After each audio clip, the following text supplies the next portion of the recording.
Hey, champion guitar players. People ask me all the time, what's the best way to pick notes on guitar when changing strings?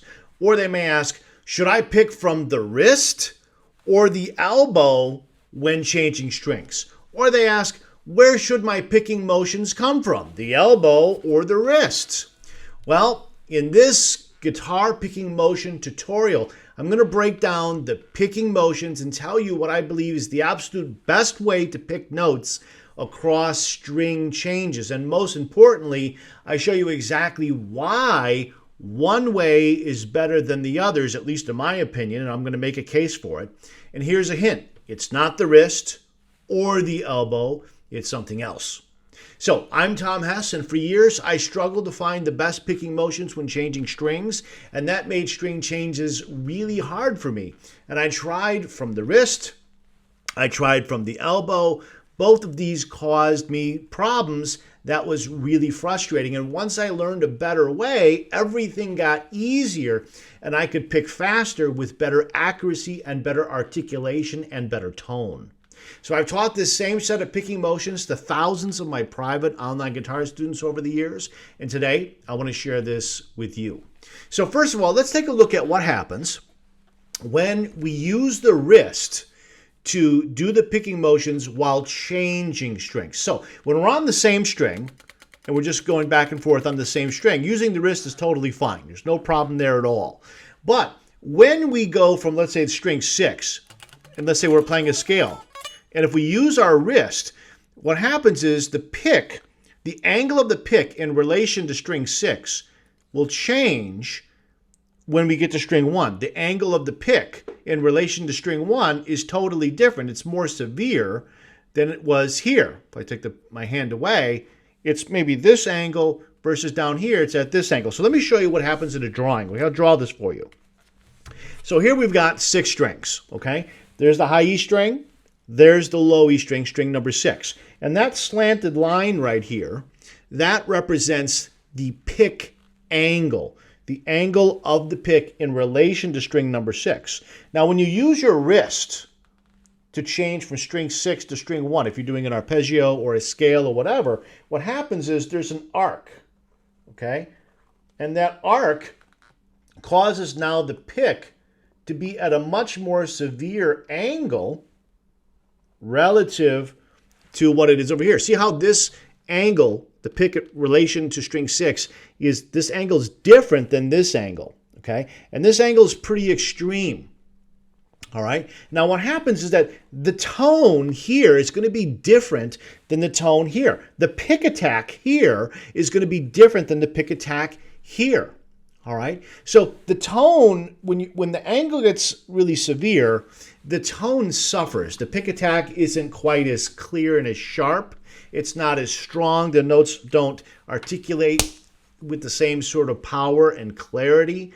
The pick attack is weaker because the pick is slicing through the string more than attacking the string, okay? Now, here's the other problem, and this is a really big one, and one that a lot of people don't think about. When the pick is at a certain angle, doesn't matter what the angle is, but when it's at any particular angle on string 6, and then it's at a different angle for the other strings, guess what happens in your brain? It's harder for your brain to synchronize the two hands. How would that be? What am I talking about? Why would it be harder? Well, your brain knows, if you've been playing guitar for a little while, your brain knows where the pick is in space. Space meaning, in relation to the guitar, to the strings, to the trench of the strings. It knows where it is, right? You instinctively know where your hand is, unless you're a beginner. You know where your hand is, okay? But when you use your wrist, now the pick, the part of the pick that touches the string is in a different place in relation to your fingertips where you're holding the pick, as it would be on the lower strings. Now, this doesn't mean that you can't synchronize your hands. It doesn't mean it's impossible to play well this way. But it does mean that your brain needs to memorize now 6 different feelings from 6 different angles. So you've already memorized what it feels like here and over here. But as you're getting your guitar technique together and you're synchronizing your hands more and you're playing faster or more difficult or more sophisticated guitar parts, it gets harder to synchronize the hands because now you have to, you can't rely on a single feeling. You have to now have 6, and that makes it difficult to master. Now, if you are already picking from your wrist to change strings and you've already completely mastered two-hand synchronization and you're perfect, you're an advanced player, you're perfect, hey, maybe you don't need to change anything. You can just keep doing what you're doing. I'm not really talking to those guys right now. I'm talking to the people that are still kind of struggling to get their two hands in sync, especially when it feels different on this string as it does on this string. Well, one of the reasons you might be struggling is because the pick angle on string 1, 2, and 3 is very different than it is on strings 5 and 6, let's say. Okay, so if you use your wrist, this arc changes the angle of the pick. The tone is worse, for sure. The pick slices to the string differently. It doesn't attack the string like it does down here. So the articulation, at least in my opinion, is worse here than it is here. Okay, and it's harder to synchronize the two hands. Now, again, you can still play well this way. It can be done, but it requires now more unnecessary additional practice hours to be able to master this. Okay?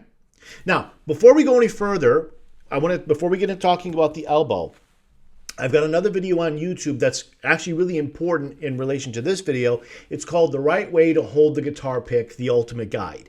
Now, in that video, I'm going to show you how I hold the pick differently than how most people do. And I'm going to make a very strong and what I believe is a compelling case for holding the pick a little differently than you might be used to. Okay, I suggest you go check out that video for yourself and then make up your own mind if you think that that video makes any sense to you.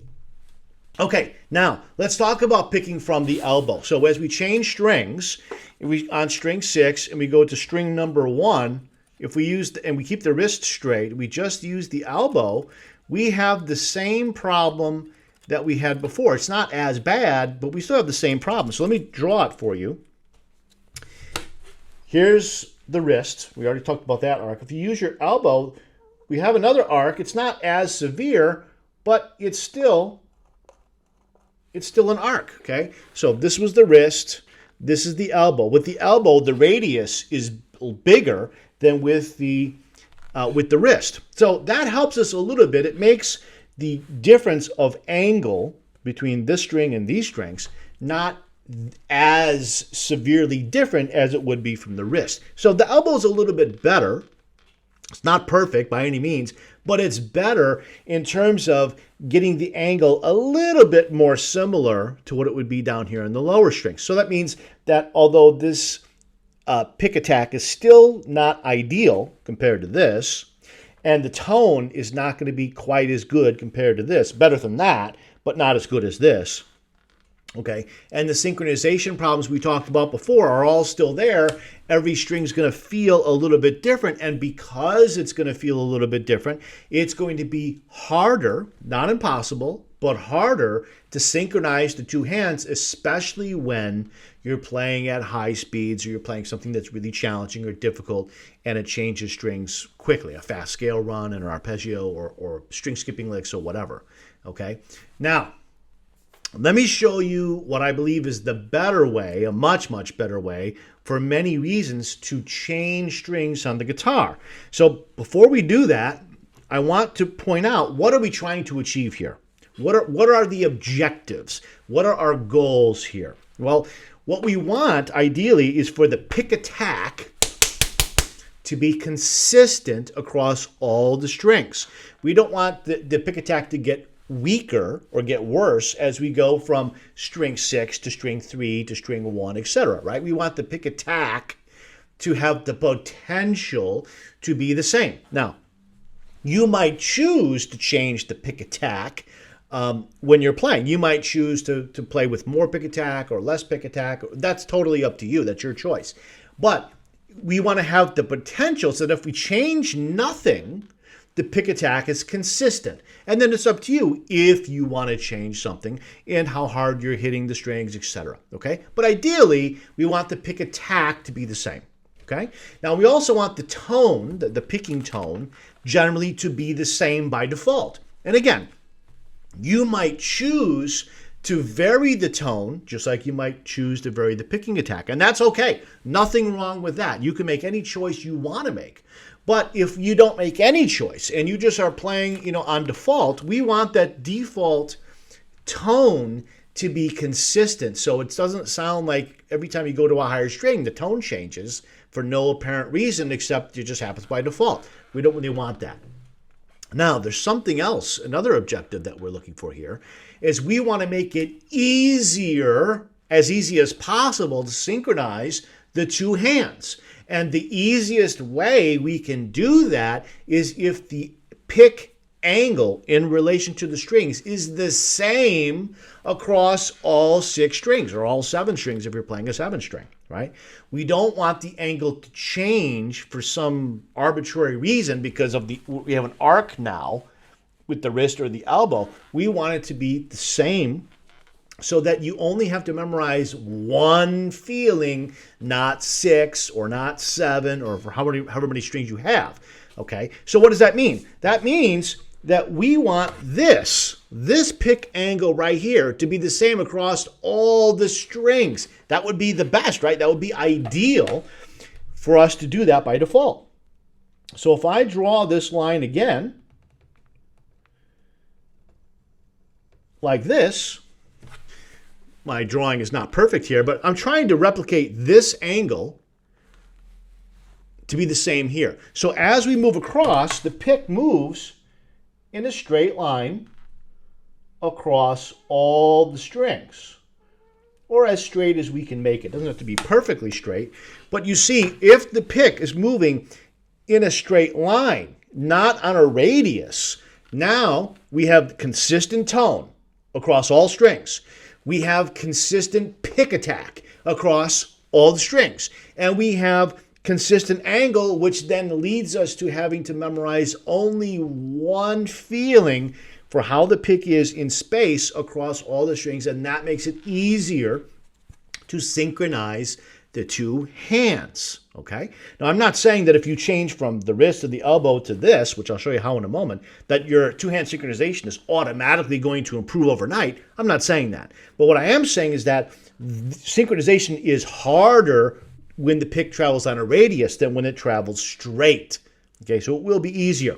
All right, so how do we get the pick to travel in a straight line? So if my pick starts here, how do we get it so that it's basically straight? It's not doing this, or it's not going this way. Okay, it's not going in a arc or whatever. How do we do that? Well, the motion comes from the shoulder and the elbow. So it's not coming from the wrist. So I would pick from the wrist if we're on the same string. I might use the wrist there for the same string. But as we go across, it's a compound movement from the shoulder and the elbow. I'll move this microphone out of the way a little bit. I think it's made it worse. Okay, and it's like this. So first watch the pick. Okay, you see how the pick is traveling basically in a straight line? It's not maybe perfect, but it's pretty straight. Okay, it's not this. See the difference? This is the wrist. Here's the elbow. Okay, so with the compound movement from the shoulder and the elbow, the pick is pretty straight. Okay, it's pretty straight. All right, so again, we're moving from here and here, so that we can keep this trajectory of the picking attack the same. That keeps the angle the same. That makes everything easier to do. Consistent tone, consistent pick attack, consistent angle for the synchronization of the hand. Okay. Now, before we go further, I do have another video on YouTube called How to Sweep Pick from the Wrist or the Elbow. So sweep picking is, the motions are based upon what we're talking about in this video, but there's some extra things in there regarding the sweep picking that you might want to pick up in that other video on how to use this motion, this compound movement, to help you sweep pick a little better with some things in that other video. Okay? Now, how would you practice this stuff? If this is different, and I imagine for a lot of you, this is going to be different than what you're used to, because a lot of people will use their wrist or they'll use their elbow or whatever. So when you want to pick, when changing strings, and you want to have all the benefits of the trajectory moving straight, then we've got to move from the shoulder and the elbow. So I'm going to suggest that you just leave the left hand out of it, just cover all the strings. Just take your hand, and you can follow along the pickup or parallel to the pickup or wherever it is that you're comfortable picking, okay? And just look down here. What do you have to do to make that pick travel in basically a straight line? If it's off a little bit, don't worry about it. But if it's off a lot because you're using your wrist or your elbow, we might want to change that, okay? I mean, that's up to you. I let you decide for yourself what you want to do, okay? But if you want to have the benefits of having basically a straight line or almost a straight line, then you need to use this compound movement. So just cover the strings, watch down here, move your 24-inch beard out of the way, and then do this. Just watch it, and just like sweep across. You could play a scale like you would play a scale or a lick or whatever, and just keep that motion as you change strings from the compound movement. And now, as you saw, when I'm playing the scale, I'm using my wrist when I'm playing notes on the same string, but I'm pulling my hand back to change strings, pushing it forward to ascend, pulling it back to descend. So when you're like playing a scale, it's a combination of the wrist when you're on the same string, and now the compound movement to pull the hand back to change strings. Okay, so that's how I'm going to suggest for you to practice this stuff. Now, if you like my videos on YouTube, you are going to love my personalized breakthrough guitar lessons. I'm going to show you exactly how to transform your guitar playing from being just sort of okay to being really awesome, even if you're stuck right now, or if you've been having doubts about your ability to play guitar and improve, or things are just going slowly or whatever.